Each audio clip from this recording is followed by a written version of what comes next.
আজকের ভিডিও খুবই ইন্টারেস্ট হয়ে যাচ্ছে, তাই পাশে থাকুন। চলেন কথা না বাড়িয়ে ভিডিও শুরু করা যাক। হ্যালো গাইজ, আসসালামু আলাইকুম। কি অবস্থা সবার? আশা করি সবাই ভালো আছেন। আলহামদুলিল্লাহ, আপনাদের দোয়ায় আমিও অনেক ভালো আছি। আরো একটি নিউ ব্লগে আপনাদের সবাইকে স্বাগতম। ভিডিও শুরু করার আগে ছোট্ট একটি রিকোয়েস্ট, ভিডিওটা না টেনে শেষ পর্যন্ত দেখুন। তো চলেন কথা না বাড়িয়ে ভিডিও শুরু করা যাক।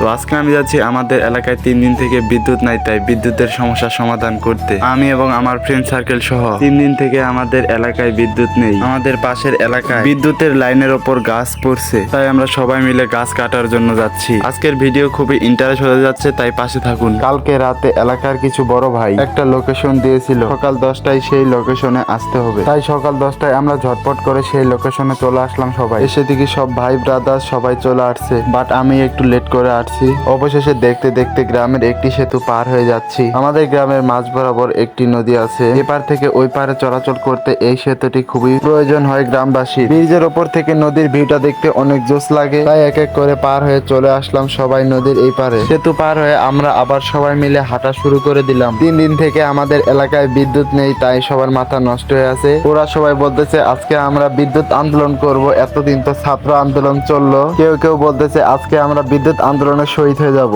তবুও আমাদের বিদ্যুৎ লাগবে। বিদ্যুৎ ছাড়া আমাদের সবারই নিঃশ্বাস বন্ধ হয়ে আছে, অনেকেরই ফোন বন্ধ হয়ে আছে। তারা সবাই কান্নাকাটি করতেছে, কবে আবার বিদ্যুৎ পাবো। বিদ্যুৎ পাওয়ার জন্য সবাই তাদের কাজকর্ম ছেড়ে বিদ্যুৎ আনতে যাচ্ছে। তারা সবাই স্লোগান দিচ্ছে কি হয় হোক আমাদের বিদ্যুৎ লাগবে। দেখতে দেখতে আমাদের জনসংখ্যা অনেকগুলো হলো, আরো কয়েকজন আমাদের জন্য সামনে অপেক্ষা করতেছে। আমরা তাই চলে যাচ্ছি তাড়াতাড়ি করে। অবশেষে আমরা আরেকটি লোকেশনে চলে আসলাম। সেখানে আসার পর একটা ফ্রেন্ডের সঙ্গে দেখা হয়ে গেল। সে বলতেছে দে আমি কিছু শট নেই। আমি তাকে ফোন দেওয়ার পর বললাম তাড়াতাড়ি কিছু শট নিয়ে নে। এইদিকে দেখি আবার একজন ক্যামেরা দেখে পাগল হয়ে গেছে। এখানে সবাই আলোচনা করতেছে বিদ্যুতের লাইনের ওখানে যে কে কি করবে। অনেকক্ষণ আলোচনা করার পর এখন বলতেছে চলো সবাই এখন আমরা যাই। এবারও আমরা হাঁটা শুরু করে দিলাম আগের মতো করে। আস্তে আস্তে আমাদের জনসংখ্যা আরো অনেকগুলো হয়ে গেল, সবাই সবার মতো করে যাচ্ছে। জনসংখ্যা দিয়ে অনেক বড় লাইন হয়ে গেছে। লাইন আস্তে আস্তে আর শেষ হচ্ছে না, আমাদের যাইতে হবে এই দিকেই, বাট এইদিকে সমস্যা হয়েছে। আমরা সবাই এসে এখানে জড়ো হইলাম, বাট এখন দেখবো সমস্যাটা কোন জায়গায় হয়েছে। ওরা বলতেছে আর একটু সামনে যাইতে হবে। সামনে এসে দেখি এক চাচা বৃষ্টির জন্য বস্তা মাথায় দিছে।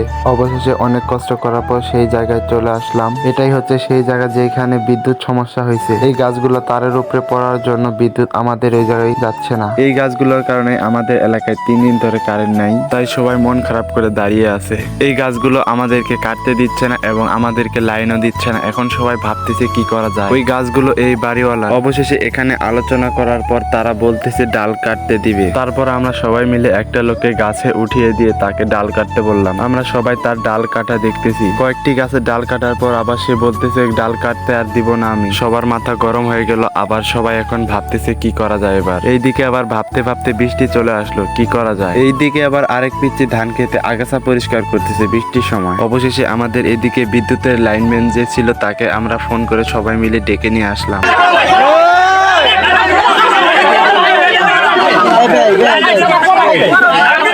আমরা সবাই মিলে বললাম তাকে যে তাদের লাইনটা বিচ্ছিন্ন করে দেন।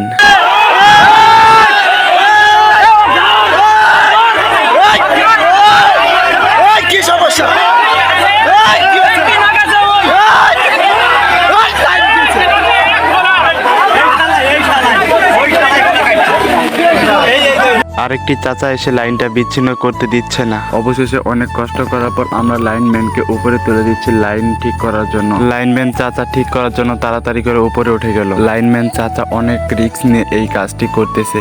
অবশেষে একটি খুঁটিতে লাইন লাগানো হয়ে গেছে, বাট আরেকটি খুঁটিতে লাইন লাগাতে হবে। দেখতে দেখতে আরেকটি খুঁটিতে লাইন লাগানোর জন্য উঠতেছে, আর এদিকে সবাই গোল করে দাঁড়িয়ে আছে যাতে কোনো সমস্যা না হয়। অনেক কষ্ট করার পর আরেকটি লাইন সেট করে দিল লাইন মামা। অবশেষে 2টি লাইনের কাজ করা শেষ। এখন নেমে পড়তেছে, আর কোনো কাজ নাই। লাইন লাগানো শেষ হওয়ার পর আমাদের এলাকাবাসী একজন খুশি হয়ে লাইন মামাকে ঘাড়ে নিয়ে একটু ঘোরালো। অবশেষে অনেক কষ্ট করার পর লাইন আমরা পেয়ে গেলাম। এখন আমরা সবাই মিলে যার যার বাসায় চলে যাচ্ছি। আমাদের সবার মনের আশা পূরণ হয়ে গেল। এতক্ষণ যারা আমার ভিডিওর পাশে ছিলেন আপনাদের সবাইকে ধন্যবাদ। ব্লগটি কেমন হয়েছে ইনবক্সে বলে যাবেন। তো আজকের ভিডিও এই পর্যন্ত। ভালো থাকবেন, সুস্থ থাকবেন। আল্লাহ হাফেজ। আবারও দেখা হবে অন্য কোনো ভিডিওতে। সবাইকে ধন্যবাদ পাশে থাকার জন্য। আল্লাহ হাফেজ।